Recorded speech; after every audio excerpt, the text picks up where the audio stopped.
Alors, la première idée, c'est un producteur fou, jeune, je dirais presque, qui m'a convoqué et qui m'a dit, j'ai envie de faire un grand film romanesque autour de l'Indochine, mais pas celle liée à la guerre, celle dont on parle peu en France, l'Indochine d'avant, la colonie, celle qu'il appelait la flamboyante. On s'est aperçu en travaillant sur la doc que c'était moins flamboyant qu'on pensait. Enfin, c'est pas une colonie anglaise, hein, on n'est pas en Inde, hein, c'est pas pareil. Et puis, moi, j'ai accroché à l'idée. Parce que dans le projet d'Eric Eman, le producteur, il y avait pas Catherine. Il y avait les officiers de marine, des jeunes filles vietnamiennes, les romans de Pierre Loti, l'exotisme, ça, plein de choses comme ça. En plus, il avait de l'ambition. Il m'a dit, ce sera un film de 3 heures, ça me va, ça va coûter cher, je suis prêt. Et il avait ajouté, je veux l'Oscar. Non mais c'est vrai, premier rendez-vous. Il m'a dit, ça coûtera 120 millions, ça durera 3 heures et je veux l'Oscar. C'est extraordinaire quand même. Et je me suis dit, mais c'est l'écrin qu'il faut pour Catherine, parce que moi je voulais travailler avec elle depuis longtemps. Elle le savait d'ailleurs. Et là, j'ai été voir Catherine, je lui ai dit, voilà, c'est un tout départ, mais on a une idée. Alors, mon idée, c'est ça. Celle du producteur, c'est aussi une jeune femme vietnamienne. On a pensé que ça pourrait être votre fille adoptive, etc., etc. Et puis elle a dit oui. Voilà, et c'est parti comme ça. Il y a une très belle photo qui aurait pu faire une affiche aussi, d'ailleurs. Quand on les voit toutes les deux danser le tango, il y a un moment, elles sont profil avec les bras tendus, c'est très beau. Et Catherine est encore protectrice sur cette photo, et la jeune Vietnamienne jouée par Lindan est déjà, je dirais, elle a déjà le regard fixe et elle est en tension. Et on s'est aperçu en travaillant, surtout puis en filmant, puis en montant, au fur et à mesure de la fabrication du film, que c'était symboliquement, c'était la France et le Vietnam, et c'était Eliane et Camille, c'est-à-dire c'est une femme adoptive, mais qui en même temps prend le pouvoir. Et c'est une jeune fille adoptée, mais qui en même temps doit se rebeller. Et on s'est dit, mais c'est l'histoire de la France et de l'Indochine. C'est l'histoire de la Révolution. Voilà. C'est l'amour, la possession, la dépendance et la Révolution pour l'indépendance. Je voyais pas d'autre actrice qui pouvait surtout reprendre le rôle si elle disait non. Tandis que Catherine, elle arrive dans le film assez vite. On la retrouve avec un fouet à la main ou une badine. Et on comprend qu'elle vient de fouetter un coulis et elle lui parle comme à une mère, la mère colonie. Et l'homme se prosterne et dit, tu es mon père et ma mère. Vous n'avez pas besoin d'expliquer qui elle est. Catherine arrive dans le film, ça c'est une expression de Jean-Louis Trintignant avec qui j'ai travaillé. Jean-Louis m'a dit, mais vous savez Régis, on arrive sur les films chargés de nos valises des films précédents. C'est vrai que tout ce qu'on sait, qu'on croit savoir, qu'on devine, qu'on a vu, qu'on a ressenti de Catherine, nous, on s'en est servi en disant, tout ça, on l'a avec nous et on n'a plus qu'à la mettre dans l'image.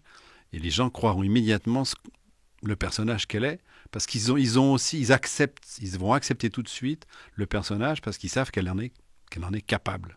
Finalement, elle incarne la France et la jeune Camille incarne l'Indochine bientôt rebelle. Mais qui d'autre pour incarner la France à ce point-là? Et Lindan, elle s'est imposée très vite, qui était encore un peu une enfant et une adolescente. Et je me disais, j'avais montré les rushs à Catherine et ça l'a ressenti comme moi, quoi. Elle m'a dit, mais Lindan, c'est le personnage, quoi. Et alors, pour que ça se passe bien, on a fait un rendez-vous, Catherine, Lindan et les parents de Lindan, pour qu'ils soient rassurés. Et puis Catherine lui a dit tout de suite, écoute, tu vas jouer ma fille dans ce film, donc tu vas me tutoyer, parce qu'autrement on n'y arrivera pas. Voilà, donc la seule sur le plateau qui l'a tutoyé, c'était Lindan. Ça s'est passé très naturellement. Très naturellement.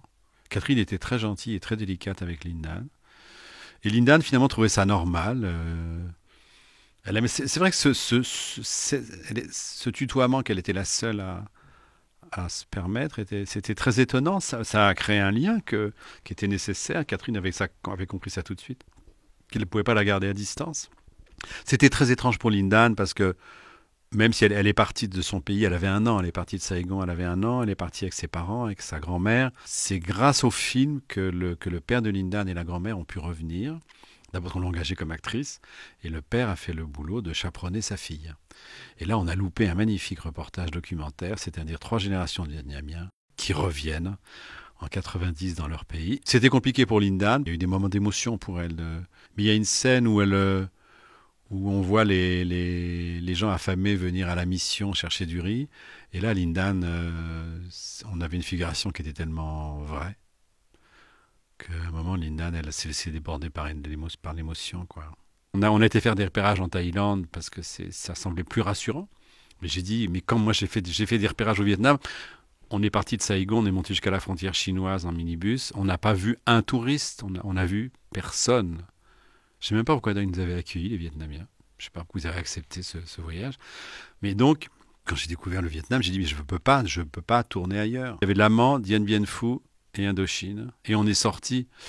C'était resté risqué d'ailleurs. Attendez, c'était les 3 plus gros budgets du cinéma français de cette année-là, tournage en 91. Les 3 plus gros budgets. Et qui attendaient que la porte du Vietnam s'ouvre pour exister et devenir des films. Mais ce qui a été très épatant, parce qu'on nous, vous savez, quand on essuie les plâtres comme ça, vous allez tourner au Vietnam, oh là là, mais que c'est que ce pays, etc. Et puis vous avez confiance et tout. Ça s'est très bien passé avec eux. Et on a eu 4 bases. C'est pas comme si vous installez dans une ville et vous tournez tous les jours.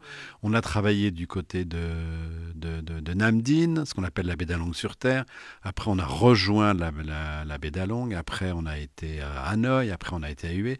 Et tout ça avec les camions, l'équipe. Et on a des merveilleux souvenirs avec eux. Moi, j'ai gardé des contacts avec, surtout avec les interprètes. Et avec Catherine, on a été, pour le 25e anniversaire du film, la restauration, on a été présenter le film au Vietnam officiellement. Parce qu'il n'était pas vraiment sorti en salle à l'époque. On avait fait 2 projections officielles à Hanoï et Saigon, Ho Chi Minh, pardon. Et là, ils nous ont invités à le présenter, parce qu'on l'avait restauré.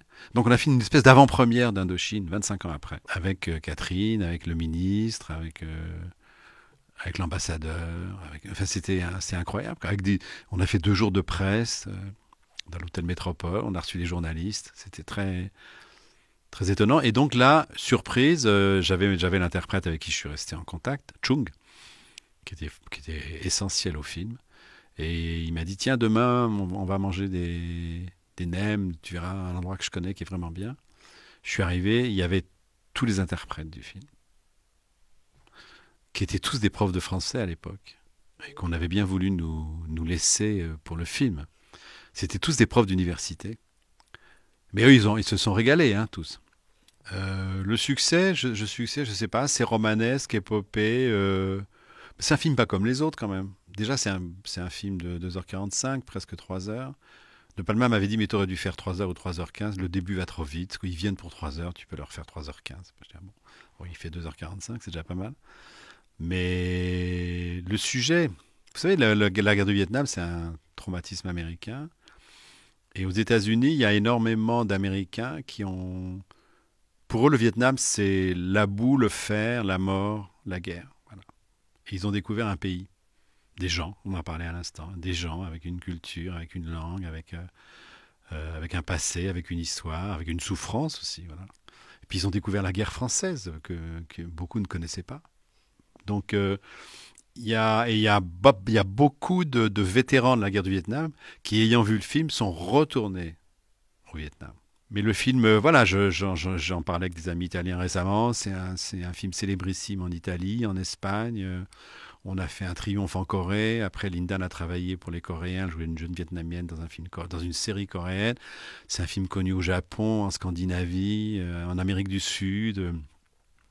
Il était dans les vidéothèques, maintenant il doit être dans les DVD, maintenant il va être sur les plateformes locales. Enfin, je pense que c'est la particularité du film. Bon, c'est pas, je dis pas que tous les films se ressemblent, mais il y a beaucoup de films qui racontent des histoires contemporaines, des histoires d'amour, des histoires d'adultère. Enfin, bon, plus ou moins réussies. Mais là, il y avait une ambition différente. Et comme le film a plu, le choix final pour représenter la France était Tous les matins du monde ou Indochine. Et le problème, c'est qu'on a été tous les deux au Golden Globe, parce que les Golden Globes n'a rien à voir avec l'origine, hein, c'est la presse. Et les 2 films étaient au Golden Globe. Je me suis dit, si Alain gagne le Golden Globe, ça voudra dire qu'il aurait peut-être fallu le prendre lui pour les Oscars. Et on a gagné le Globe, donc voilà. Et puis Catherine a été nommée, c'est assez rare quand même. J'invite tous mes amis vietnamiens amoureux du cinéma et du grand cinéma à revoir Indochine sur la plateforme Galaxy Play. Vous verrez, ce sera un plaisir.